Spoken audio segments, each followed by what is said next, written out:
Hello, everybody, and welcome to Nathan on Shuffle and to my latest episode of New Music Weekly. This is the show where I give you guys the top 5 prog news headlines for the week, introduce you guys to some new prog singles, and tell you about the channel and what's happening here on Nathan on Shuffle. So, a little bit of a lighter week, I thought, in terms of news, so this might be a shorter show. We'll see how it goes. But I think there's a couple of interesting things that you guys will hopefully be into this week. So February 9th, 2024 is the date today, just to put a timestamp on it, and let's get into the news items. So first, the big new release of the weekend, from my perspective, is the new Pineapple Thief record. This is called It Leads to This. Really incredible record. I've been listening to it this morning. This is a UK group that's just really talented in the somewhat of a Porcupine Tree mold. They have even Gavin Harrison on the drum kit, but really great, thoughtful, skillful, prog-inflected rock music that I just really love, and I'll be talking about surely on the channel. Probably not a review this week, but the following week, because I have a review coming out this week that's going to take some precedence, which is the new Steve Hackett record, which comes out next week. So we'll get into that. Item number 2 on the list, Marillion announced Nick Beggs is going to replace Pete Trewavas on Cruise to the Edge.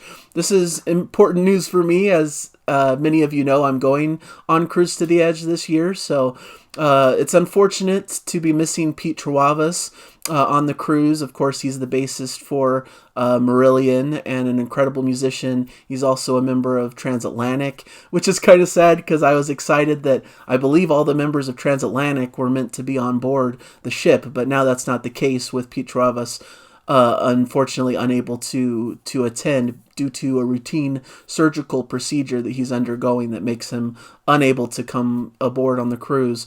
But Nick Beggs is an incredible replacement. He's part of a lot of interesting prog groups and has been around the scene, and a lot of people are real big fans of his, and he's just a really great bass player. So it'll be interesting and a unique sort of a unique gig to be able to see Nick Beggs and what he brings to the table with Marillion. So really interesting to see how that goes. The upcoming Cruise to the Edge, of course, is sailing out of Florida March 8th and goes until March 13th, sailing to Ochos Rios in Jamaica and Grand Cayman. So should be really cool. And then related news as item number 3, Trifecta is returning with their second album, The New Normal. This is a group formed by Nick Beggs, as previously mentioned, and fellow Steven Wilson bandmates Craig Blundell on drums and Adam Holzman, who plays keyboards. So a great little trio of musicians who play a very jazz fusion-y kind of thing.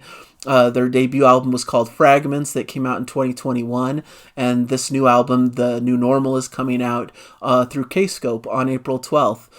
So it should be cool. Sounds like there's a lot of cool little quirky instrumental tracks, just like on their debut. I believe there's 19 tracks on the album, so there's a lot of tracks to go through. I'm assuming they're all kind of small, shorter pieces.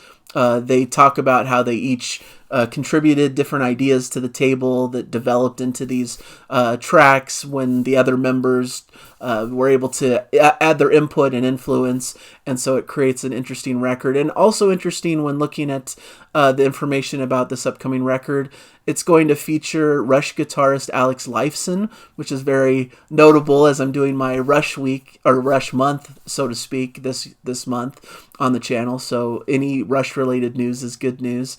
And fellow Steven Wilson alumnus Theo Travis as well is on the record, so should be cool. The New Normal was recorded in both Leighton Buzzard in Bedford in the UK and New York in the US between 2019 and 2023, engineered by the band, and features artwork inspired by the original idea from Hajo Miller.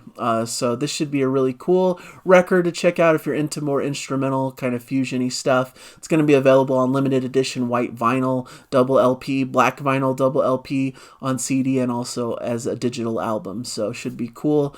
And then finally, item number 4, I only have 4 items today. I couldn't really see a fifth that was worth bringing to the table. But item number 4, got to keep up with the big train news. They're announcing European tour dates for September and October this year. They're doing a short stint in the U.S. Coming up shortly, which is culminating in that Cruise to the Edge experience. They're also on board the ship, which I'm massively excited for. They're probably the top band for me to want to see on the cruise, so I'm really excited. They're coming out with their new album as well on March 1st, so they have a lot of activity in this space right now. Their first album on Inside Out Records, and also their first full album with Alberto Rabin as the vocalist. And I've been listening in to the record. I'll give you a little bit of a teaser that it's incredible. It's a really strong album in their discography and showcases just so much cool stuff for the band. I'm really excited to talk in depth about it. It's one of my favorite things I've heard recently, and just showcases the band at the top of their game. You know, of course, David Lungden is missed, but they've really taken the charge and really have brought an exciting new start to the band that I'm really just over the moon about. So, but this news in particular is them announcing a run of European and UK tour dates. Looks like they're going to be in a lot of different areas. They're also doing a couple of more festival type things, like Lorelei Night of the Prog in Germany and the Cropredy Festival in the UK. But yeah, they're really touring and doing a lot of activity out there, and it should be an experience not to be missed, because their live shows are always incredible and showcase some of the best talent that exists in the prog world right now. So definitely cool to see that they're continuing their tour after this short stint in the US and on into the UK, really giving their new album a lot of legs in the touring arena. You know, being able to tour the new album and play songs from it. It'll be cool to see what they play from the new album on these tour dates as well. But getting into the Prog Singles list, I want to hit on some cool Prog Singles for you guys. I mentioned before that I have a Steve Hackett review upcoming this week. Steve Hackett released a new single called Circo Inferno, which goes into a little bit of his kind of world music vibe, a little bit of a circus type feel to the track, which makes sense since this is an album called The Circus and the Night Whale. Really cool playing by Steve Hackett, and should be a fun one to check out. In the description below, you can always click on the links to these tracks, and I encourage you to do so.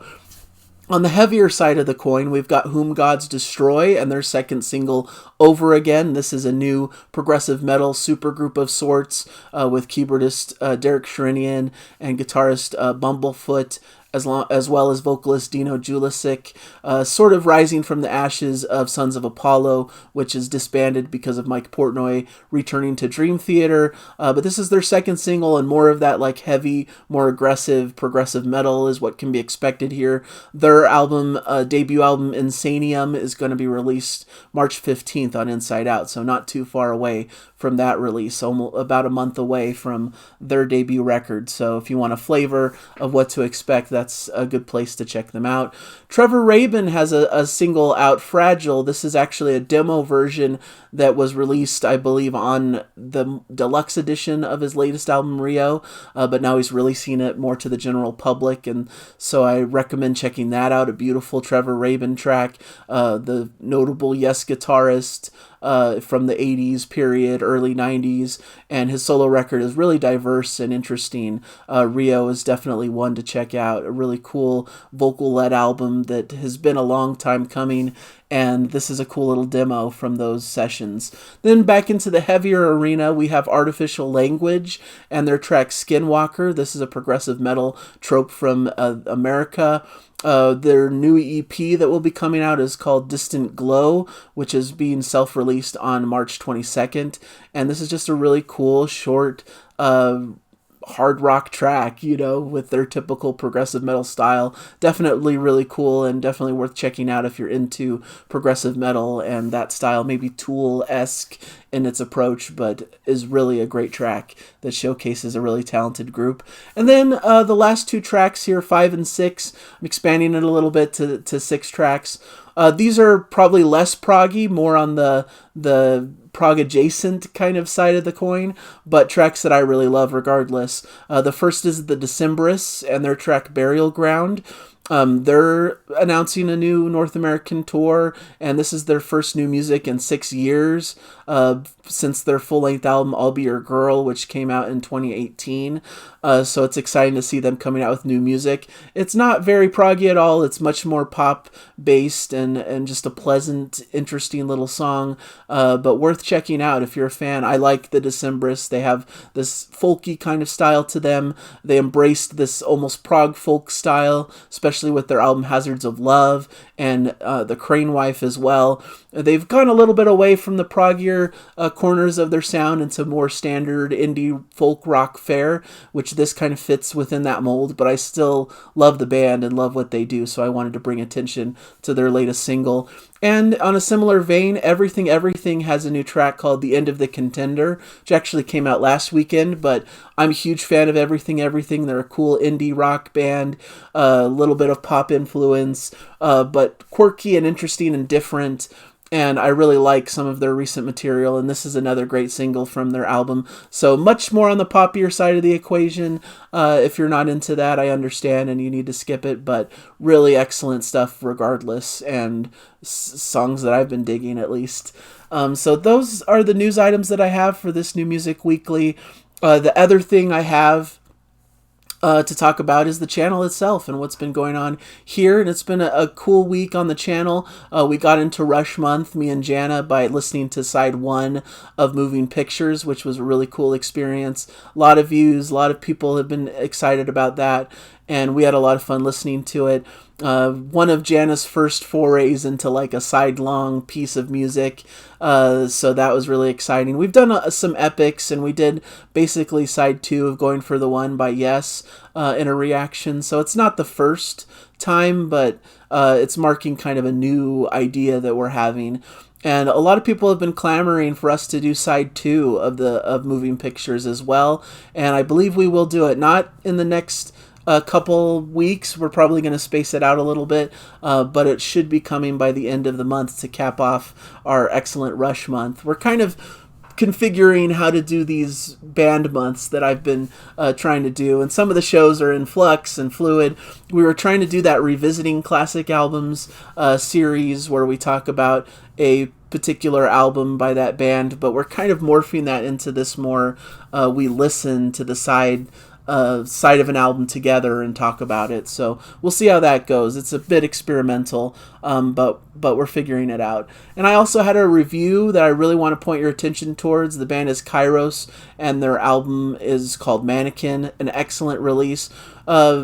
Definitely more, like I said, on the poppier side of the equation, synth pop from the 80s infused with some prog goodness. It's really fun music if you're into those styles. If you're not into the 80s pop type scene, you might not really care for this, but it may be worth checking out because they really add an interesting element to it, this Frost style neo-prog to the equation, and it's just made for an addictive album that I can't stop listening to. One of my favorite albums of the year so far, so heavily encourage everyone to check it out. This next upcoming week, I should have another Rush-style episode, a beginner's guide to Rush, where I talk about the band in general, talk about my experience discovering Rush, and give some recommendations for new fans of where to start in the Rush catalog, so that should be a lot of fun. There will also be Rush rankings coming shortly in a couple weeks, where I go through their whole catalog and rank their albums according to my preference and taste. Also this week, a review of the new Steve Hackett record, The Circus and the Night Whale. I can't wait to get into it. Another fabulous prog record for you guys to enjoy. I want to preview it before it officially comes out next Friday. So should be a fun week on the channel. Another great reaction with Jana as well for a more modern prog track I think you guys will enjoy. And it just should be a fun time. So I'm really excited about what's coming down the pike.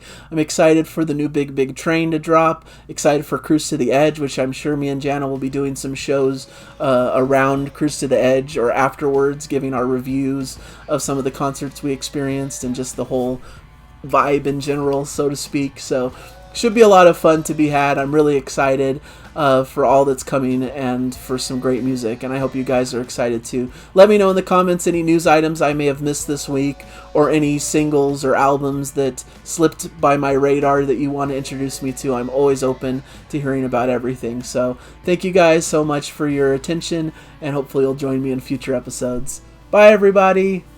Enjoy the music.